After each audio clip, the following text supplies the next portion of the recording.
अस्सलाम वालेकुम प्यारे बच्चों, आज हम स्टार्ट करने वाले हैं चैप्टर नंबर 6 और चैप्टर का नाम है एसिड बेस एंड साल्ट। तो डियर स्टूडेंट, मैं आपको बताना चाहूँगा कि इस चैप्टर में जो चीज़ें हमने बेसिकली डिस्कस करनी है, जो कवर अप करनी है ना, उनमें पहली चीज़ ये है कि हम देखने वाले हैं एसिड्स को डिटेल के अंदर। यानी कि इसके अंदर हम ये देखेंगे कि एसिड है क्या, एसिड की प्रॉपर्टीज़ कौन कौन सी होती हैं, एसिड के सोर्सेज कौन कौन से होंगे, राइट। तो इसके अलावा बाद में हम देखेंगे बेस की डेफिनेशन, बेस की आइडेंटिफिकेशन, उसकी प्रॉपर्टीज़ और उसके सोर्सेज।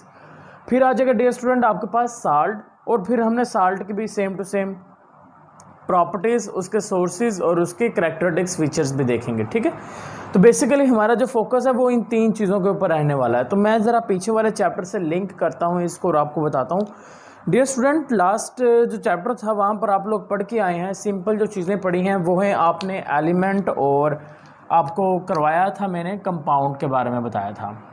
और एलिमेंट के बारे में मैंने ये कहा था कि जब एलिमेंट्स डियर स्टूडेंट्स मिलते हैं तो एलिमेंट्स के मिलने से जो चीज़ बनने वाली है उसको हम क्या नाम दे देंगे, this one is known as compound.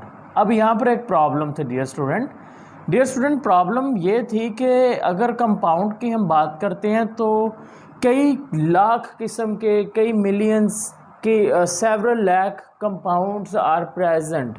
बहुत किस्म के कंपाउंड्स मौजूद हैं। अब उन कंपाउंड्स को स्टडी करना पॉसिबल नहीं है, बहुत मुश्किल है। हर एक कंपाउंड को स्टडी करना बहुत मुश्किल है। तो इस जो प्रॉब्लम है, ये वाली जो प्रॉब्लम, उस प्रॉब्लम का सल्यूशन निकाला, और सल्यूशन निकालने के तौर पर इन तमाम कंपाउंड्स को तीन मेन ग्रुप्स के अंदर डिवाइड कर दिया गया। उनमें पहला जो ग्रुप आया वो था एसिड का, सेकंड ग्रुप आ गया बेस का, और जो तीसरा ग्रुप था वो किसका आ गया, साल्ट्स का आ गया। तो डियर स्टूडेंट, जो एसिड, बेस और साल्ट्स आए हैं वो असल में ऐसे आए हैं, यानी कि एलिमेंट्स के मिलने से कंपाउंड्स बन रहे थे, और जो कंपाउंड्स थे वो काफ़ी डिफरेंट टाइप्स के थे और उनको स्टडी करना पॉसिबल नहीं था हर एक कंपाउंड को, क्योंकि लाखों की तादाद में थे। और इसी वजह से हमने क्या किया, उन वो जो लाखों की तादाद में कंपाउंड थे ना, उन कंपाउंड्स में से वो कंपाउंड जिनकी खसूसियात आपस में मिलती थी वो हमने ग्रुप्स में प्लेस कर दिए। तीन ग्रुप बना दिए basically. Group number first acid, group number second base, और ग्रुप नंबर जो थर्ड था डैट इज़ द साल्ट। तो तीन हमने बेसिकली ग्रुप्स इसके बना दिए, ठीक है। तो अब हम देखने वाले हैं डियर स्टूडेंट किसके बारे में, एसिड के बारे में देखने वाले हैं। तो डियर स्टूडेंट, जो लफ्ज़ एसिड है it is derived from the Latin word, Latin language से निकला है, और जो लफ्ज़ है वो एसिडस से निकला है। किससे निकला है, एसिडस से निकला है। और एसिडस का मतलब होता है सोर टेस्ट। एसिडस का मतलब यानी कि जो जायका होगा वो क्या होगा, तुर्श होगा। सोर का मतलब तुर्श, टेस्ट यानी कि उसका जो जायका होने वाला है वो क्या होगा, तुर्श होगा। तो इसको आप डियर स्टूडेंट डिफाइन कर सकते हैं द कंपाउंड्स, बिकॉज ये कंपाउंड ही है ना एसिड, तो कंपाउंड के टाइप आ गए, ग्रुप आ गया। तो इसको हम ऐसे डिफाइन कर सकते हैं, the compounds that have the sour taste is known as the acid. Simple सी डेफिनेशन आपके सामने चीज़ें हैं। ऐसे कंपाउंड जिनका जो टेस्ट होता है वो तुर्श होगा, सोर होगा, उसको क्या नाम दे देंगे, एसिड का नाम दे देंगे। अगर डियर स्टूडेंट हम इसको थोड़ा सा मॉडर्न टेक्नोलॉजीज़ या फिर मॉडर्न रिसर्च के मुताबिक अगर हम इसको देखते हैं तो हमारे पास एक बहुत ही कॉम्प्रिहेंसिव और अच्छी डेफिनेशन आती है। वो ये है कि जो एसिड हैं वो ऐसे कंपाउंड्स होंगे जो हमेशा क्या करेंगे डियर स्टूडेंट्स, जो देंगे, कौन सा आयन देने वाले हैं, that gives the hydrogen ions. तो वो कौन सा आयंस देंगे, हाइड्रोजन आयन। तो ये आपने चीज़ याद रखनी है, आपने याद ये रखना है कि जो एसिड्स होंगे, एसिड्स ऐसे कंपाउंड्स होंगे डैट गिव्स द, जो क्या देने वाले हैं, जो देंगे, क्या देने वाले हैं, हाइड्रोजन आयन को देंगे। लेकिन यहाँ पर सेकंड जो चीज़ मैंने बात की है वो है एक्वस सोल्यूशन। एक्वस सोल्यूशन वैसे तो मैं आपको एक्सप्लेन कर चुका हूँ कि एक्वस सोल्यूशन क्या होता है। डियर स्टूडेंट, एक्वस सोल्यूशन का मतलब होता है वाटर मीडियम, यानी कि पानी। तो अगर हम किसी एसिड को पानी के अंदर डालते हैं, उसके बाद उसको हिलाते हैं, मिक्स करते हैं, तो क्या होगा, जो एसिड होगा वो एक्वस सोल्यूशन यानी कि पानी के अंदर क्या करेगा, हाइड्रोजन आयंस दे देगा। कोई भी चीज़, कोई भी कंपाउंड जो पानी के अंदर हाइड्रोजन आयन दे देता है, हम उसको क्या नाम दे देंगे, हम उसको कह देंगे इट इज़ एन एसिड, वो एसिड होगा। ये निशानी एक किस्म की आगे, किसकी, एसिड के आगे। अगर पानी के अंदर किसी कंपाउंड को डालने पर वो कंपाउंड पानी में हाइड्रोजन आयन रिलीज कर दे तो आप उसको क्या कह देंगे, एसिड का नाम दे देंगे। अब डियर स्टूडेंट हम स्टार्ट करने वाले हैं एक सेकंड टॉपिक, यानी कि इसका एसिड का सब टॉपिक आ जाएगा, वो है source of acids. Dear students अब सोर्स की बात करते हैं तो सोर्स की बेस पर एसिड की दो टाइप्स आ गई हैं, सिर्फ सोर्स की बेस पर। तो एक जो टाइप है उसको हम नाम दे देंगे, पहली जो सोर्स की टाइप आ जाएगी सोर्स ऑफ एसिड, वो आ जाएंगे हमारे पास डियर स्टूडेंट ऑर्गेनिक एसिड, और दूसरी जो टाइप है वो है मिनरल एसिड। पहले कौन सी आ गई ऑर्गेनिक एसिड और दूसरे कौन से आ गए मिनरल एसिड्स, यानी कि दो तरह के एसिड्स होते हैं। अब ऑर्गेनिक एसिड्स कौन से होते हैं या मिनरल एसिड कौन से होते हैं? डियर स्टूडेंट्स वो एसिड जो या तो किसी जानवर के अंदर मौजूद है यानी कि एनिमल के अंदर है, या वो किसके अंदर है या वो प्लांट्स के अंदर हैं। वो एसिड जो या तो एनिमल से हासिल होंगे या फिर वो प्लांट्स से हासिल होंगे, उन एसिड्स को क्या नाम दे देंगे? उनको नाम दे देंगे ऑर्गेनिक एसिड का। अब वो एसिड्स जो हमें हासिल होते हैं मिनरल्स से, उन एसिड्स को क्या नाम दे देंगे? This one is known as a mineral acid. अब मैं यहाँ पर चंद एक एग्जाम्पल लिखता हूँ डियर स्टूडेंट मिनरल एसिड की। For example dear student hydrochloric acid, hydrochloric acid. इसके अलावा ये आपने याद रखनी है, ये शॉर्ट क्वेश्चन पूछा जाता है कि मिनरल एसिड बताएं। सल्फ्यूरिक एसिड, ठीक है, नाइट्रिक एसिड, और एक आखिरी एसिड रह गई यहाँ पर, वो है फास्फोरिक एसिड, या फास्फोरस भी बोल सकते हैं, जैसे आपको बेहतर लगे आप इसको प्रोनाउंसिएट कर सकते हैं। तो डियर स्टूडेंट अब ये आपके पास शॉर्ट क्वेश्चन नंबर फर्स्ट आ गया कि आपसे पूछेंगे right the examples of the minerals acid. तो आप क्या लिखने वाले हैं? आप लिखेंगे यहाँ पर मिनरल एसिड्स की एग्जांपल के अंदर आपके पास आ जाएगा हाइड्रोक्लोरिक एसिड। हाइड्रोक्लोरिक एसिड को रिप्रेजेंट किससे करना है? एक सैम्बल से। सैम्बल कौन सा होगा? HCl। Is it clear? इसी तरह से सल्फ्यूरिक एसिड, इसको रिप्रेजेंट करेंगे एक सैम्बल से H2SO4। इसी तरह से dear student nitric acid HNO3। उसके बाद आ जाएगा फास्फोरिक एसिड H3PO4। तो डियर स्टूडेंट ये तो वो एसिड्स हो गए जो कौन से हैं, जो मिनरल एसिड हैं। अब हम जिक्र करने वाले हैं वो एसिड जो कौन से होंगे? Organic acid. तो मैं आपको क्लियर करवाता जाऊं, जो ऑर्गेनिक एसिड होंगे डियर स्टूडेंट्स ये इस्तेमाल किए जाते हैं मोस्टली MCQs के लिए, और ये जो मिनरल एसिड है इसके ऊपर शॉर्ट क्वेश्चन आ जाता है, और ऊपर से आपने जो एसिड की डेफिनेशन है वो भी शॉर्ट क्वेश्चन के तौर पर करनी है। Is it clear? और जो प्रॉपर्टीज़ होंगी नेक्स्ट जो आपका सब टॉपिक होगा वो लॉन्ग क्वेश्चन के लिए करवाऊंगा मैं आपको। Is it clear? तो अब हम देख लेते हैं जी ऑर्गेनिक एसिड, जिसमें से मोस्टली MCQs बनने हैं आपके। डियर स्टूडेंट मैं सिर्फ यहाँ पर चंद एक ऑर्गेनिक एसिड को मेंशन करने वाला हूँ, लेकिन आपकी जो बुक है आप उस बुक को ओपन करें, टेबल जो 6.1 है उस 6.1 टेबल में काफ़ी सारे ऑर्गेनिक एसिड्स का जिक्र है, लेकिन मैं सिर्फ उन ऑर्गेनिक एसिड को लिखूंगा जो मोस्टली MCQs के तौर पर आ चुके हैं या बहुत ही इम्पोर्टेंट है, मैं सिर्फ उनका जिक्र करने वाला हूँ। फॉर एग्जांपल डियर स्टूडेंट्स यहाँ पर मैं लिखने वाला हूँ malic acid. Malic acid, is it clear? अब जो मैलिक एसिड होता है dear student it is present in a apple, सेब के अंदर होगा। इसी तरह से dear student citric acid, where the citric acid is present? It is present in the citrus fruits के अंदर होगा। जितने भी तुर्श फल हैं उनके अंदर कौन सा होता है? उनके अंदर डियर स्टूडेंट आपको सिट्रिक एसिड देखने को मिलेगा। इसी तरह से डियर स्टूडेंट्स आपको फार्मिक एसिड देखने को मिलेगा। इसी तरह से आपको ऑक्सैलिक एसिड, ऑक्सैलिक एसिड बहुत इंपॉर्टेंट है, ये नहीं भूलना। ऑक्सैलिक एसिड आपको देखने को मिलेगा टोमेटोज़ के अंदर। किसके अंदर? टोमेटोज़ के अंदर। फार्मिक एसिड आपको देखने को मिलेगा चुंटी के अंदर, आंट्स के अंदर।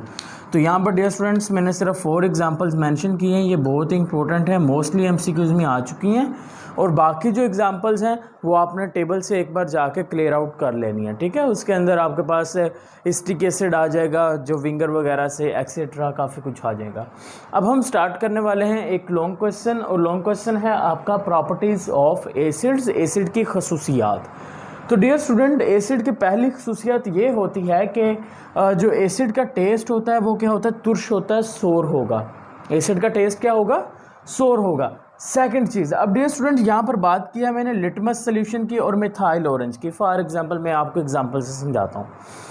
डियर स्टूडेंट्स, मैं आपको एक लिक्विड दे देता हूँ, आपको नहीं पता वो लिक्विड एसिड है या बेस है, और मैं आपको ये कहता हूँ कि आप मुझे उस लिक्विड को पता करें कि आप वो जो लिक्विड मैंने आपको दिया है वो एसिड है या फिर बेस है। अब आपने पता कैसे करना है डियर स्टूडेंट, आपने बेटा पता करने के लिए एक स्पेशल काइंड के इस्तेमाल करने हैं, इंडिकेटर्स। जब भी कोई सोल्यूशन दिया जाता है ना टेस्ट वगैरह करने के लिए, तो हम क्या क्या इस्तेमाल करते हैं, हम इस्तेमाल करते हैं इंडिकेटर्स का इस्तेमाल करते हैं। अब जो इंडिकेटर्स होते हैं ना, यहाँ पर डियर स्टूडेंट्स केमिस्ट्री के अंदर यानी कि एसिड और बेस का पता लगाने के लिए हमसे मोस्टली दो तरह के इंडिकेटर्स इस्तेमाल करते हैं। उनमें से जो एक इंडिकेटर है उसका नाम है लिटमस सोल्यूशन। एक आ गया आपके पास लिटमस सोल्यूशन, और दूसरा जो इंडिकेटर है वो कौन सा आ गया, it is a methyl orange. अब आपने करना क्या है, सिंपल प्रोसीजर पहले सुन लें। मैंने आपको दिया वो कंपाउंड, आपको नहीं पता वो एसिड है या फिर बेस है, आपने पता करना है। आप क्या करेंगे, आपने के हाथ में वो कंपाउंड भी है, आपके इस हाथ में है लिटमस सोल्यूशन, सही है। इस हाथ में लिटमस सोल्यूशन, इधर क्या है, वो कंपाउंड जिसका आपको पता नहीं है। आप क्या करेंगे, आप सिंपली वो जो कंपाउंड है ना, उस कंपाउंड के अंदर यहाँ से लेंगे लिटमस सोल्यूशन, लिटमस सोल्यूशन को लेके ना उसके अंदर डाल देना है। अगर लिटमस सोल्यूशन आपने सोल्यूशन के उस कंपाउंड के अंदर डाला, अगर लिटमस सोल्यूशन का जो कलर है वो रेड हो जाता है, लिटमस सोल्यूशन का बेसिक जो कलर है वो ब्लू होता है, सही है। तो अगर आपने लिटमस जो सोल्यूशन है ना, लिटमस सोल्यूशन आपके हाथ में है लेफ्ट हैंड में, आपने वो पकड़ कर किस में डाल दिया, कंपाउंड में डाल दिया। आपको पता करना है वो एसिड है या फिर बेस है। अगर तो उसका जो कंपाउंड के अंदर जिसमें आपने डाला है, अगर डियर स्टूडेंट उसका कलर क्या होता है, अगर उसका कलर होता है रेड, तो आपने फ़ौरन समझ जाना है कि जो कंपाउंड मैंने आपको दिया था वो क्या है, एसिड है। इसी तरह से अगर आपके पास है मिथाइल ऑरेंज, यानी कि इधर वो कंपाउंड आपको नहीं पता, इधर मिथाइल ऑरेंज, आपने मिथाइल ऑरेंज पकड़ कर डाला कंपाउंड में, तो अगर तो कंपाउंड का जो कलर है वो चेंज हो गया, किस में चेंज हो गया, वो चेंज हो गया डियर स्टूडेंट्स रेड के अंदर। तो आप फ़ौरन से समझ जाएंगे कि वो जो कंपाउंड है, यानी कि कंपाउंड के अंदर जाते ही जो आपके पास इंडिकेटर है जिसका नाम क्या है, मिथाइल ऑरेंज, जिसका कलर क्या हो गया, रेड हो गया, जो इस बात का सबूत है कि जो कंपाउंड है वो क्या है, एसिड है। यानी कि लिटमस सोल्यूशन और जो मिथाइल ऑरेंज है, ये अगर इनका कलर होता है रेड, तो इसका मतलब ये है कि जो कंपाउंड दिया गया है वो आपके पास क्या होगा, एसिड होगा। ये आपने याद रखना है, ये एमसीक्यूज में पूछा जाता है, ठीक है। अब नेक्स्ट आगे प्रॉपर्टीज क्रूसिव लिक्विड्स। डियर स्टूडेंट्स, जो स्ट्रॉन्ग एसिड होते हैं ना, स्ट्रॉन्ग एसिड, वो बहुत ज़्यादा क्रूसिव इन नेचर, क्रूसिव लिक्विड्स होते हैं। यानी कि इसका मतलब क्या हुआ, इसका मतलब ये हुआ कि अगर वो स्ट्रॉन्ग जो एसिड है वो किसी प्लांट के ऊपर गिरता है तो वो प्लांट को जला के रख देगा, बर्न कर देगा। स्किन के ऊपर गिरा ना तो स्किन सारी वो ख़त्म कर देगा, उसके सेल्स को डिस्ट्रॉय कर देगा, सही है।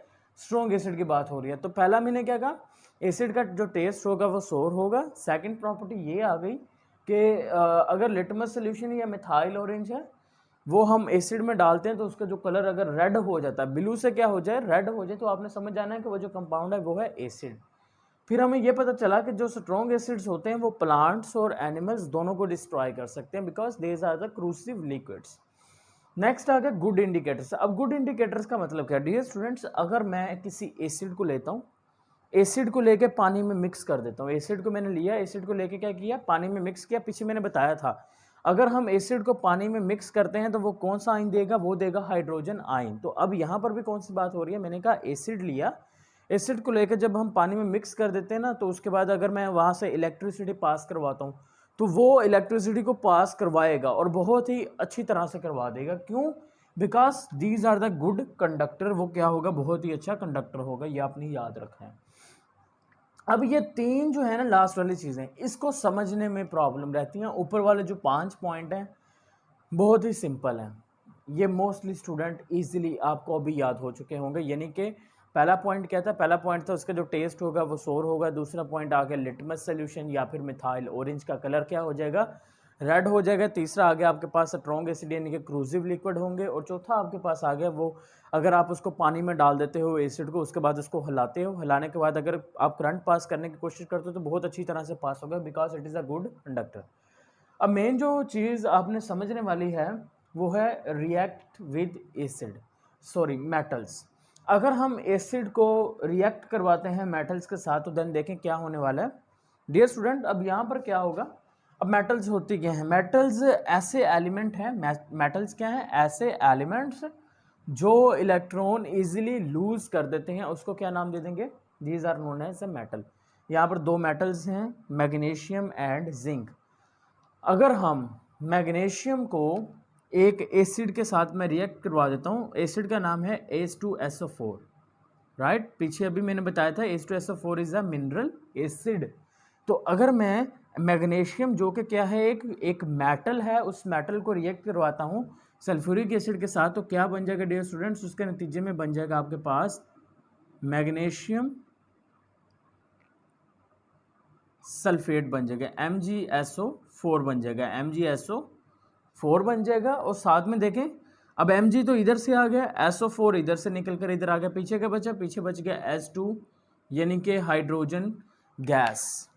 यहाँ पर आपने जो चीज़ याद रखनी है वो क्या है कि जब भी एसिड मेटल के साथ रिएक्ट करता है तो कौन सी गैस रिलीज हो रही है, हाइड्रोजन गैस। ये MCQs है, कौन सी गैस रिलीज होगी, हाइड्रोजन गैस। इसी को आपने लिख लेना है, आप कहेंगे जब acid when acid reacts with metals it releases a hydrogen gas. Example magnesium react with sulphuric acid and it forms the magnesium sulphate and hydrogen is released in this reaction. Zinc is also an, zinc क्या है, zinc भी एक आपके पास एक metal है। जब मैं इसको रिएक्ट करवाता हूँ सल्फ्यूरिक एसिड के साथ H2SO4 के साथ, तो डियर स्टूडेंट इधर भी क्या होगा, ZnSO4 जिंक सल्फेट बन जाएगा और साथ में हाइड्रोजन की जो गैस होगी H2 के फॉर्म में रिलीज हो जाएगी। डियर स्टूडेंट्स आपकी जो बुक है वहाँ पर HCl का रिएक्शन करवाया गया है, MgCl के साथ किसका करवाया गया, हाइड्रोक्लोरिक एसिड का। लेकिन मैंने दोनों के साथ सिर्फ सल्फ्यूरिक एसिड का करवाया ताकि आपको समझने में और याद रखने में आसानी रहे। तो बात सेम है, ठीक है। तो आपको दो चीज़ें यहाँ पर याद रखनी है, एक तो मैग्नीशियम और जिंक वो क्या है, मेटल है, और जब वो एसिड के साथ रिएक्ट करेंगे तो गैस निकलने वाली है, वो क्या है, हाइड्रोजन गैस। दैट्स इट, बाकी आपका क्लियर हो गया। अब हमें इस बात का प्रूफ चाहिए, क्या सच में ऐसा होता है, यानी कि अगर मेटल एसिड के साथ रिएक्ट करते हैं तो क्या वाकई में हाइड्रोजन गैस निकलती है या फिर एक अंदाज़ा है ये। तो उसका जो प्रूफ है वो इधर वाली साइड पर मौजूद है, ये कुछ ऑपरेटर्स बनाया है मैंने। डियर स्टूडेंट ये आपके पास आ गया टेस्ट ट्यूब। टेस्ट ट्यूब के अंदर क्या किया गया, टेस्ट ट्यूब के अंदर डियर स्टूडेंट देखिए जिंक जो है वो जिंक ग्रैनुलस की यानी कि दानों के फॉर्म के अंदर नीचे बैठा है, और साथ में क्या है यहाँ पर डियर स्टूडेंट आपके पास है डाइल्यूट H2SO4 यानी कि जिंक और H2SO4 है मेरे पास किसके अंदर, टेस्ट ट्यूब के अंदर। अब जब इनका रिएक्शन हुआ, रिएक्शन के नतीजे में क्या हुआ डियर स्टूडेंट, यहाँ से गैस निकल रही है, ये देखें यहाँ से क्या है, यहाँ से ये इस ट्यूब को नाम दे देंगे डिलीवरी ट्यूब। क्या नाम देंगे, this one is known as delivery tube का नाम देंगे। तो डिलीवरी ट्यूब से क्या है, वो गैस निकल रही है। तो इस रिएक्शन के दौरान ना यहाँ पर हाइड्रोजन गैस बनी।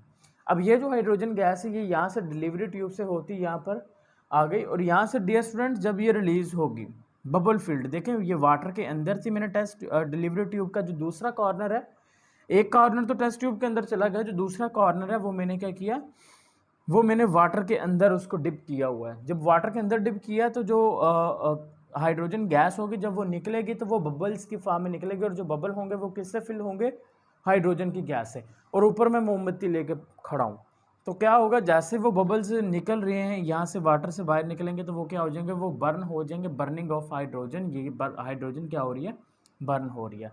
तो इसका मतलब ये सच है कि यहाँ पर आग का जलना, यानी कि इधर वाली साइड पर जो आपके पास बबल्स बन रहे हैं, उन बबल्स का बर्न होना इस बात का सबूत है कि जो गैस निकल रही है वो हाइड्रोजन है। अगर हाइड्रोजन गैस ना निकलती तो बेशक आप मोमबत्ती लेके यहाँ पर खड़े रहते, लेकिन यहाँ पर वो गैस बर्न नहीं होनी थी। लेकिन यहाँ पर गैस बर्न हो रही है, तो इसका मतलब कुछ जो गैस निकल रही है केमिकल रिएक्शन से, वो क्या है, कौन सी है, हाइड्रोजन है। तो डियर स्टूडेंट, वैसे अगर आप ये करना चाहें तो कर भी सकते हैं, अगर आप नहीं करना चाहते तो आप सिंपली वो चीज़ें दो याद रखें, एक तो हाइड्रोजन गैस का और दूसरा मैग्नीशियम और जिंक का। डियर स्टूडेंट्स, नेक्स्ट आ गया reaction with carbonate and bicarbonate. अच्छा, ये थोड़ा सा कॉम्प्लिकेटेड है आपकी बुक के अंदर, लेकिन मैं सिंपल करवाऊंगा। अच्छा, कार्बोनेट किसको बोलते हैं? डियर स्टूडेंट्स, जहां पर एंड पे आप CO3 देख लोगे ना, किसी भी कंपाउंड के आखिर पे, कोई भी कंपाउंड जिसके आखिर पे क्या लगा हो, CO3, आपने समझ जाना, उसी वक्त समझना ये क्या है, कार्बोनेट है। कोई भी कंपाउंड जिसके आखिर पर HCO3 होगा, आपने समझ जाना है ये क्या है, बाइकार्बोनेट है। ये क्या है, बाइकार्बोनेट है। अच्छा, बाइकार्बोनेट का एक और नाम इस्तेमाल किया गया है, वो है आपके पास हाइड्रोजन कार्बोनेट। देखें, H क्या है, हाइड्रोजन, आगे वो CO3 आ गया कार्बोनेट वाला, तो बाइकार्बोनेट भी कह सकते हो। बाइकार्बोनेट नहीं कहना तो आप क्या कहते हैं, हाइड्रोजन कार्बोनेट। किसी भी कंपाउंड के आखिर पर अगर आप CO3 देखते हो तो वो कार्बोनेट होगा, किसी भी कंपाउंड के आखिर पर अगर आप देखते हो HCO3 तो वो क्या होगा, बाइकार्बोनेट होगा। तो यहाँ पर डियर स्टूडेंट देखें, CaCO3, एंड पे CO3 आ रहा है, तो इसका मतलब ये क्या है, कार्बोनेट। अब हमने क्या करना है, रिएक्शन देखना है एसिड का कार्बोनेट के साथ और बाइकार्बोनेट के साथ। तो चलिए अब हम करवा के देखते हैं जरा। यहाँ पर देखें डियर स्टूडेंट, कैल्शियम कार्बोनेट, विकास एंड पे क्या है, CO3, जब रिएक्ट करेगा हाइड्रोक्लोरिक एसिड के साथ। हाइड्रोक्लोरिक एसिड क्या है, it is a mineral acid. इसके रिएक्शन के नतीजे में क्या हुआ डियर स्टूडेंट, रिएक्शन के नतीजे में क्या हुआ, यहाँ से ये कैल्शियम और कैल्शियम मिल गया जाकर किसके साथ, CaCl2, क्लोरीन के साथ मिलकर इसने क्या बना दिया, CaCl2 बना दिया। साथ में क्या बन गया, साथ में डियर स्टूडेंट वाटर बनेगा, और वाटर बनने के साथ साथ यहाँ पर जो गैस रिलीज होगी वो होगी कार्बन डाइऑक्साइड। ऊपर के रिएक्शन में कौन सी थी, हाइड्रोजन, लेकिन यहाँ पर कौन सी है, यहाँ पर है कार्बन डाइऑक्साइड। तो ये दो फर्क है जो आपने नहीं भूलना, carbon dioxide gas is released. तो ये MCQs में भी इस्तेमाल किए जा सकते हैं, यानी कि जब कार्बोनेट और बाइकार्बोनेट एसिड के साथ रिएक्ट करते हैं तो कौन सी गैस रिलीज होती है, कार्बन डाइऑक्साइड। और अगर मेटल रिएक्ट करेंगे तो कौन सी गैस है, हाइड्रोजन गैस रिलीज होगी। नेक्स्ट आ गया डियर स्टूडेंट, सोडियम HCO3 आ गया। HCO3 का मतलब बाइकार्बोनेट है ये। अब सोडियम बाइकार्बोनेट भी बुला सकते हो, कह सकते हो, अगर नहीं कहना तो आप कहें सोडियम हाइड्रोजन कार्बोनेट। तो ये आपके ऊपर डिपेंड करेगा, जैसे आपको इजी लगे। जब डियर स्टूडेंट इसको हम रिएक्ट करवाते हैं एसिटिक एसिड के साथ, CH3COOH, तो इसके नतीजे में क्या होता है डियर स्टूडेंट, इसके नतीजे में सेम जो रिएक्शन है वो कुछ इस तरह से होगा, CH3COO। यहाँ पर सिंपली क्या हुआ, जो हाइड्रोजन है ना, हाइड्रोजन निकल गया, हाइड्रोजन की जगह से यहाँ पर क्या आ जाएगा, सोडियम आ जाएगा। देखिए मैंने सिंपल वही चीज़ लिख दी, सिर्फ और सिर्फ क्या किया, ये देखें, ये सारे के सारा वही है, इधर देखें ये सारे के सारा वही है। हाइड्रोजन निकाल के हाइड्रोजन की जगह पे मैं क्या लिख दिया, सिर्फ और सिर्फ मैंने सोडियम लिख दिया इधर, बाकी सेम है। तो अब हम ये क्या बन गया, it is a sodium state. ये क्या बन गया, सोडियम एस्टेट। आपने नाम भी इसको याद रखने हैं, सोडियम एसीटेट। और ये क्या था, it is a acetic acid. ये क्या था, sodium hydrogen carbonate, calcium carbonate. ठीक है, तो साथ में क्या होगा, साथ में वही पुराना फिनोमिना, वाटर, और साथ में कार्बन डाइऑक्साइड। अब डियर स्टूडेंट, अगर आपको प्रूफ चाहिए क्या वाकई में ही इस रिएक्शन में कार्बन डाइऑक्साइड रिलीज होती है या नहीं होती, तो वो हमें कैसे मिलेगा, वो हमें मिलेगा ये नीचे वाला कुछ ऑपरेटर सेट किया है, इसको समझने के बाद हमें इस बात का प्रूफ मिल जाएगा कि सच में यहाँ पर कार्बन डाइऑक्साइड रिलीज होती है। अब कैसे होती है देखिए ज़रा। Dear student, this one is the test tube. अब टेस्ट ट्यूब के अंदर क्या है, टेस्ट ट्यूब के अंदर डियर स्टूडेंट हमारे पास है कैल्शियम कार्बोनेट और साथ में हाइड्रोक्लोरिक एसिड है, यानी कि इसके अंदर क्या मैंने डाला हुआ है, कैल्शियम कार्बोनेट है और साथ में क्या है, हाइड्रोक्लोरिक एसिड है। अब हुआ कुछ यूं कि जब इनके दरमियान में रिएक्शन हुआ ना, रिएक्शन के नतीजे में एक गैस बनी, वो गैस बन के ना इस ट्यूब के ज़रिए से, डिलीवरी ट्यूब के ज़रिए से ना अगेन इधर वाले साइड पर आ गई। अब इसका जो दूसरा एंड था ना, वो दूसरा जो एंड है वो क्या है, वो डिप हुआ है वाटर के, वाटर नहीं है यहाँ पर, क्या है यहाँ पर है हमारे पास कैल्शियम ऑक्साइड, या फिर मैं इसको क्या कह दूंगा, लाइम वाटर का नाम दे देंगे। क्या नाम दे दिया, लाइम वाटर के अंदर क्या है, डिप है। ऊपर था वाटर, वाटर से बबल निकल रहे थे, लेकिन यहाँ पर क्या है, यहाँ पर डिलीवरी ट्यूब की एक साइड तो टेस्ट ट्यूब में है, दूसरी साइड लाइम वाटर के अंदर है। तो जैसे ही वो gas dear student lime water में आती है, वो लाइम वाटर का जो कलर है ना उसको चेंज कर देगी। कलर उसने क्या कर दिया, कलर चेंज करके उसको कलर को कर दिया चेंज इनटू द मिल्की। किसके अंदर चेंज कर दिया, मिल्की कलर में चेंज कर दिया। अब कलर का चेंज होना मिल्की कलर के अंदर, अगर सपोज डैट अगर कोई भी गैस, अगर कोई और गैस होती है कार्बन डाइऑक्साइड के अलावा कोई और गैस यहाँ पर आ रही होती लाइम वाटर के अंदर, तो लाइम वाटर का जो कलर है वो चेंज नहीं होता। अब लाइम वाटर का कलर चेंज होना इस बात का सबूत है कि इस रिएक्शन में जो टेस्ट ट्यूब में हो रहा है वहाँ पर सच में जो गैस बन रही है वो कौन सी बन रही है, कार्बन डाइऑक्साइड ही बन रही है। बिकॉज कार्बन डाइऑक्साइड जब लाइम वाटर के साथ रिएक्ट करती है देन उसी वक्त ही जो लाइम वाटर है उसका कलर मिल्की में चेंज हो जाएगा, अदरवाइज चेंज नहीं होता। नेक्स्ट आ गया डियर स्टूडेंट एक लास्ट वन, वो है आपके पास रिएक्शन विद बेसिस, यानी कि जब एसिड बेस के साथ रिएक्ट करते हैं तो क्या बनता है। डियर स्टूडेंट्स, हम इस रिएक्शन को नाम देते हैं न्यूट्रलाइजेशन रिएक्शन। न्यूट्रलाइजेशन रिएक्शन भी बोलते हैं, इसको आपने याद रखना है, ये बहुत इंपॉर्टेंट शॉर्ट क्वेश्चन है। अब न्यूट्रलाइजेशन रिएक्शन में क्या होता है कि जब एसिड बेस के साथ रिएक्ट करता है तो हमेशा साल्ट बनेगा, हमेशा क्या बनेगा, साल्ट ही बनेगा। यहाँ के मैं एक बना देता हूँ आपके पास, HCl क्या है, इट इज़ एन एसिड। जब ये रिएक्ट करेगा बेस के साथ सोडियम हाइड्रो ऑक्साइड के साथ तो ये क्या बना देगा, ये बना देगा NaCl, साल्ट बन जाएगा। NaCl क्या बन गया, साल्ट बन गया। और साथ में न्यूट्रलाइजेशन एक ऐसा रिएक्शन होता है, the reaction in which salt is formed and water is released, उस रिएक्शन को क्या नाम दे देंगे, न्यूट्रलाइजेशन रिएक्शन का नाम दे देंगे। तो dear students, this is the whole explanation of the properties of the acid. If you have any sort of question related to this topic and the previous topic you can ask in the comment box. And अगर आपको dear students concept clear है, lecture आपको समझ आ रहे हैं, तो आप इसको काइंडली लाइक करें, शेयर करें अपने फ्रेंड्स के साथ।